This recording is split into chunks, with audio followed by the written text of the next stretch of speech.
उत्तराखंड में हाल ही में विधानसभा चुनाव युवा मुख्यमंत्री पुष्कर सिंह धामी के नेतृत्व में संपन्न हुए, जहां बीजेपी ने अपनी ऐतिहासिक जीत दर्ज कराई। हालांकि पुष्कर सिंह धामी खुद खचिमा विधानसभा से चुनाव हार गए, लेकिन उसके बाद भी शीर्ष नेतृत्व ने युवा मुख्यमंत्री पर पूरा भरोसा जताया और एक बार फिर उत्तराखंड प्रदेश की कमान धामी को थमाई और उन्हें चंपावत विधानसभा सीट से उपचुनाव में मैदान में उतारा, जहां उन्होंने एक बार फिर कांग्रेस को करारी हार देकर बीजेपी को प्रचंड जीत दिलाई। इसी खबर में हमारे साथ में बीजेपी से पंकज डिमरी जी इस वक्त जुड़ रहे हैं। आपका स्वागत है। और आशीष सैनी जी कांग्रेस पार्टी से। आपको बता दें कि उपचुनाव में बीजेपी की एक बार फिर से प्रचंड जीत हुई है। इसके लिए सबसे पहले तो पंकज डिमरी जी आपको बहुत बधाइयां।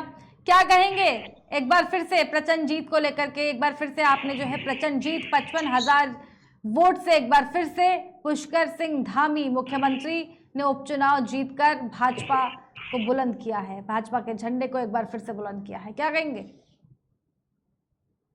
ये भारतीय जनता पार्टी के विकास की नीति पर और पुष्कर सिंह धामी के युवा ऊर्जावान नेतृत्व पर चंपावत की जनता ने जो माहौल लगाई है, उससे पूरे प्रदेश में उत्साह का वातावरण है।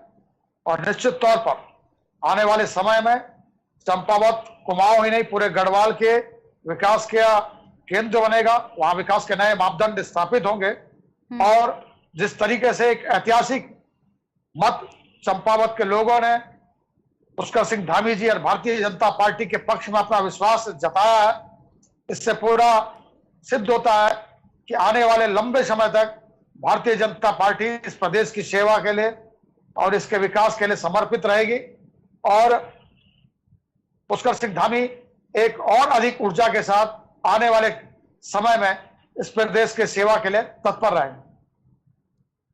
ठीक। कांग्रेस से आशीष सैनी जी हमारे साथ में यहाँ पर जुड़े हुए हैं। आवाज पहुंच पा रही है क्या मेरी आशीष सैनी जी? जी बिल्कुल आ रही है, बिल्कुल आ रही है। क्या कहेंगे एक बार फिर से करारी हार कांग्रेस को, बीजेपी की प्रचंड जीत? देखिए, वर्तमान में ये जो उपचुनाव था, ये राज्य के मुख्यमंत्री का चुनाव था। जब व्यक्ति शपथ ले लेता है संविधान की और जो राज्यपाल द्वारा, तब वो पूरे राज्य के होते हैं। इस वक्त पूरे राज्य के मुख्यमंत्री ने चुनाव लड़ा है। पूरे राज्य में मैं बल्कि चंपावत की जनता को एक अगर दूसरे परिप्रेक्ष्य में भी देखेंगे तो मैं इस रूप में देखता हूं कि चंपावत की जनता ने एक तरफा निर्णय लेते हुए पुष्कर सिंह धामी जी के पक्ष में अपना समर्थन दिया है और उन्होंने भारतीय जनता पार्टी के नेतृत्व को एक संदेश दिया है कि भारतीय जनता पार्टी ये समझ ले कि वर्तमान मुख्यमंत्री को हमने पूरा जन समर्थन दिया है और 48 सीटों का बहुमत दिया है, तो भारतीय जनता पार्टी का नेतृत्व इनको परिवर्तन करने का कभी ना सोचे कि 5 साल तक कैसे विकास कार्य करने हैं, वो इनको करने का मौका मिलना चाहिए। और इन्हीं शुभकामनाएं हम इनको साथ में दे रहे हैं। लेकिन कुछ सवाल जो हमारे खड़े होंगे, उन सवालों के जवाब निरंतर इस सरकार को भी देने होंगे, राज्य के मुख्यमंत्री को भी देने होंगे और जो अपने घोषणा पत्र में मैनिफेस्टो में इन्होंने कहा है उसको पूरा करने के लिए अगर कहीं कोई कमी थी जन समर्थन की, तो चंपावत की जनता ने वो दे भी दिया है। तो अब कम से कम जब प्रवक्ता और हमारे बीजेपी के नेतागण हमारे बीच में आएंगे तो और कोई हमारा सवाल होगा तो उसका सही और उचित जवाब देंगे और सही काम करेंगे। जैसे अभी कोई भी समस्या आई है, जैसे यात्रा में भी समस्या आई है, तो 4 धाम यात्रा है, इसमें भी जो दिक्कतें हैं, हम चाहेंगे कि अब मुख्यमंत्री जी को, क्योंकि चंपावत की जनता ने 94% वोट देकर विधायक बनाया है, अब उनकी जिम्मेदारी बनती है राज्य की संपूर्ण जनता की तरफ कि वो दल का और किसी पार्टीबाजी का भेद ना करते हुए। लेकिन आशीष जी, आपके अगर मैं हरीश रावत जी की बात करूं तो हरीश रावत जी कह रहे थे बीजेपी अगर जीत जाएगी तो इसका खामियाजा चंपावत की जनता को भुगतना पड़ेगा, प्रदेश की जनता को भुगतना पड़ेगा। बीजेपी ने एक और पाप कर दिया है। कह रहे हरीश रावत ने साफ तौर पर कहा कि हमारे मतलब पुष्कर सिंह धामी को कड़ी टक्कर दे रही है कांग्रेस से, जो भी कैंडिडेट वहां पर रहे हैं पूरी तरीके से टक्कर दे रही है। जीत हमारी निश्चित होगी, हम पुरजोर कोशिश कर रहे हैं, लेकिन उसके बावजूद भी 55,000 वोट से वहां पर पुष्कर सिंह धामी जीत जाते हैं। सवाल ये भी है, बीजेपी ने एक और पाप कर दिया। कहते हैं हरीश रावत, जो बजट सत्र गैरसैंण में होना था उसे दून में करने जा रही है बीजेपी सरकार। देखिए, हरीश रावत जी ने जो बात चुनाव प्रचार के दौरान कही है, उस बात का संदर्भ इससे अलग है। हम वर्तमान में कह रहे हैं कि देश चंपावत की जनता ने 94% वोट देकर राज्य के मुख्यमंत्री को समर्थन दिया है, ना कि भारतीय जनता पार्टी के प्रत्याशी को। यदि आप भारतीय जनता पार्टी के प्रत्याशी की बात करेंगे तो पिछला चुनाव हमारे कांग्रेस के जो प्रत्याशी इसी सीट से मात्र 4,500-5,000 वोट से हारे थे।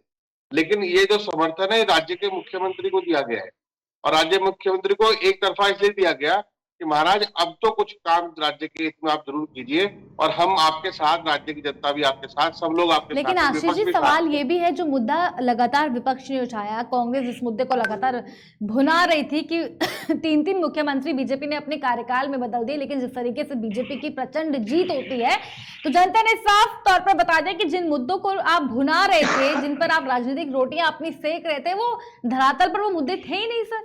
3 मुख्यमंत्री बदलने के बावजूद भी बीजेपी की प्रचंड जीत हो जाती है उत्तराखंड में। नहीं, ये जो 3 मुख्यमंत्रियों वाला मामला था, ये तब था जब चुनाव भारतीय जनता पार्टी और कांग्रेस के बीच में 14 फरवरी को मतदान हुआ जिसके संबंध में। लेकिन जो वर्तमान में चुनाव है, राज्य के मुख्यमंत्री का चुनाव था, और जनता ने राज्य के मुख्यमंत्री को दोबारा अपना समर्थन दिया है और विधानसभा से सदस्य के रूप में भेजा है, ताकि वो जो संवैधानिक बाध्यता है वो पूरी की जा सके। अब हम सरकार से ये अपेक्षा करेंगे, नंबर 1 भाजपा से अपेक्षा करेंगे कि वो इन मुख्यमंत्री को ना बदले, उनको बिना कारण बताए हटाया ना जाए। दूसरा हमारा ये है कि राज्य के मुख्यमंत्री ने जो भी वादे किए होंगे, चाहे उनकी पार्टी ने किए या किसी भी व्यक्ति ने किया, तो उनको पूरा करने का काम करे, राज्य का हित को, राज्य को बढ़ाने का काम करे। हम तो इसमें कह रहे हैं, हम तो आगे बढ़ के कह रहे हैं कि आपको चुना गया है तो आप राज्य के हित में काम कीजिए। वही तो सवाल मैं ले रही हूँ ना आशीष जी, वही तो सवाल मैं ले रही हूँ आपसे। मेरा सवाल वही है कि जो चुनाव के दौरान की मैं अगर बात करूँ, उस समय इन मुद्दों को आप बेहद जो है भुना रहे थे, इन मुद्दों को कि 3 मुख्यमंत्री बीजेपी ने बदल दिए, तमाम तरीके के सवाल उठ रहे थे, कई बार इस पर चर्चा भी की, आप मेरे साथ लगातार बैठे इस चर्चा पे। लेकिन सवाल यही है कि इन मुद्दों को लेकर के तो बीजेपी के जो समर्थक हैं या जनता की मैं बात करूं तो आखिर ये मुद्दे थे ही नहीं सर, धरातल पर तो जीरो हो गया। नहीं, मैं यही कह रहा हूँ, जो धरातल पर जो जीरो होने का कारण है वो केवल ये कारण है कि चंपावत की जनता ने राज्य के मुख्यमंत्री के पक्ष में अपना समर्थन दे दिया। नहीं, वो तो ठीक है, वो दिया, दैट्स अ डिफरेंट थिंग, लेकिन मैं विधानसभा चुनाव की भी बात कर रही हूँ, जिसमें कांग्रेस को जो है शिकस्त मिली, कांग्रेस की करारी हार हुई, क्योंकि जिस तरीके से आप लोग लगातार कह रहे थे कि इस बार कांग्रेस की सरकार आएगी प्रचंड बहुमत के साथ, इस बार हम लोग आएंगे, और बीजेपी ने ये कर दिया, बीजेपी ने वो कर दिया, और सबसे बड़ा मुद्दा मुख्यमंत्री बदलने का मुद्दा जो है विधानसभा चुनाव में धराशायी हो गया सर।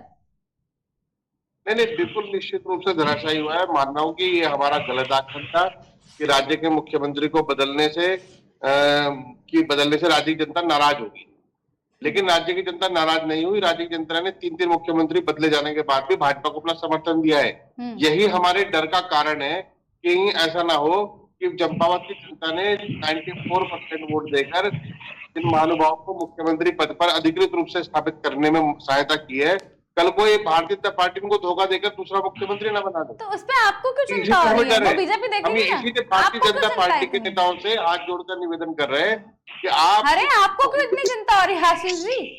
बीजेपी मुख्यमंत्री बदल रही है, बदलने दीजिए।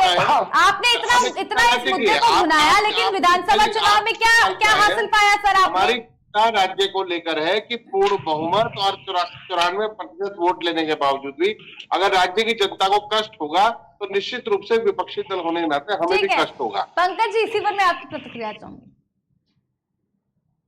देखिए, मैं इस बात को जो सैनी जी ने कहा उसका समर्थन करता हूं कि जब प्रदेश के पदेन मुख्यमंत्री उपचुनाव में कहीं जाते हैं तो जनता का आकर्षण और विश्वास पदेन मुख्यमंत्री के प्रति होता है। उत्तराखंड राज्य में ये 5वां ऐसा चुनाव है जिसमें मुख्यमंत्री उपचुनाव मैदान में थे। इससे पहले एनडी तिवारी जी ने उपचुनाव लड़ा और उन्हें लगभग 75% मतों से विजय मिली। फिर विजय बोगड़ा का ने भी उपचुनाव लड़ा, मुख्यमंत्री रहते हुए 77% मतों से उनको मिली। हरीश सावंत जी भी चुनाव धारचूला से चुनाव लड़े, 75% की जीत मिली। और इसी तरीके से खंडूड़ी जी का भी चुनाव लगभग 72-73% मतों के अंतर से चुनाव जीते। और इन चारों, पांचवा चुनाव पुष्कर सिंह धामी जी ने मुख्यमंत्री रहते हुए उपचुनाव लड़ा है। तो ये बहुत स्वाभाविक सी बात थी कि मुख्यमंत्री को चुनाव जीतना है। परंतु जिस तरीके से 93-94% जो मतों का अंतर से जो है ये पूरी एक तरफा जीत है, कांग्रेस के प्रत्याशी को 3-3.25 हजार मत मिले हैं, तो ये अपने आप में एक बहुत ऐतिहासिक रिकॉर्ड मतों से पुष्कर सिंह धामी जी की विजय हुई। और इससे धामी जी के नेतृत्व पर और भारतीय जनता पार्टी की नीतियों पर चंपावत की जनता ने मोहर लगाई है। हम चंपावत की जनता का बहुत हृदय से आभार करते हैं ठीक है। कि उनके इस निर्णय से प्रदेश का दिशा में, विकास की दिशा में आगे प्रदेश की सरकार बढ़ी। एक बात। दूसरी बात, रितिका जी, जैसा कि सैनी जी ने कहा कि उनकी अपनी चिंता है, उन्होंने व्यक्त करी कि कहीं ऐसा ना हो, कहीं वैसा ना हो। देखिए, इस समय कांग्रेस को अपना घर संभालना चाहिए कि या कि दूसरे के घर में ताका जाके यहाँ की चिंता करने के लिए हमारे पास बड़ा संगठन है, बहुत सारी व्यवस्था है, और इस समय कांग्रेस को में कांग्रेस कैसे दोबारा से खड़ी होगी, इस बात पे चिंतन करना चाहिए। शायद इसी को लेकर राजस्थान में भी चिंतन शिविर हुआ है, अभी देहरादून में भी 2 दिन से इनका चिंतन शिविर चल रहा था। सुनने में आया पूर्व नेता प्रतिपक्ष और पूर्व प्रदेश प्रीतम सिंह जी ने उसमें हिस्सेदारी नहीं करी, कई सारे लोगों। मैं इस अवसर को उस पर जाना नहीं चाहता। और इस चुनाव ने जहां भारतीय जनता पार्टी के कार्यकर्ताओं के हौसलों को बुलंद किया है, वह इस चुनाव ने कांग्रेस को भी इस बात के लिए संकेत दिया कि वो अभी भी अपनी नीति और रीति पर पुनर्विचार करे, वरना आने वाले समय में कांग्रेस को लैंडस्लाइड के भी ढूंढने में नहीं मिलेगी। ठीक है, आप कांग्रेस की चिंता मत करिए, आप कांग्रेस की चिंता मत करिए। पंकज डिमरी जी, आपके पास पूर्ण बहुमत की सरकार है, आप उत्तराखंड में क्या कुछ करेंगे, ये बड़ा सवाल होगा कि तमाम तरीके की, चाहे शिक्षा व्यवस्था की मैं बात करूं, इसको लेकर के भी तमाम तरीके के सवाल है। स्वास्थ्य विभाग की मैं बात करूं, स्वास्थ्य को लेकर, अस्पतालों को लेकर के भी तमाम तरीके के सवाल खड़े हो रहे हैं, क्योंकि अव्यवस्थाएं काफ़ी हैं पहाड़ों की। अगर बात करें, देखने वाली बात ये होगी कि 2 बार जनता ने आपको प्रचंड बहुमत दिया है, अब आप लोग क्या वहाँ पर कुछ कर पाएंगे। अभी रिकॉर्ड तो आपने इस पर तो रिकॉर्ड आपने बना दिया कि कांग्रेस को आपने हरा दिया, 2 बार आपने ऐतिहासिक जीत हासिल करी, लेकिन अब ये देखने वाली बात होगी कि लगातार 21 साल का उत्तराखंड हो गया है और तमाम तरीके के जो सवाल खड़े होते हैं, प्रश्न चिन्ह जो दोनों सरकारों पर खड़े होते हैं, क्या उन प्रश्न चिन्हों को आप अपने दामन से मिटा पाएंगे बीजेपी, ये भी बड़ा सवाल है, क्योंकि लगातार 2 बार आपको प्रचंड बहुमत दिया है उत्तराखंड की जनता ने। बहुत धन्यवाद आप दोनों का हमारे साथ इस खास कार्यक्रम में जुड़ने के लिए। खास कार्यक्रम में केवल इतना ही। मेरे हमारे साथ देखते रहिए KKD न्यूज़।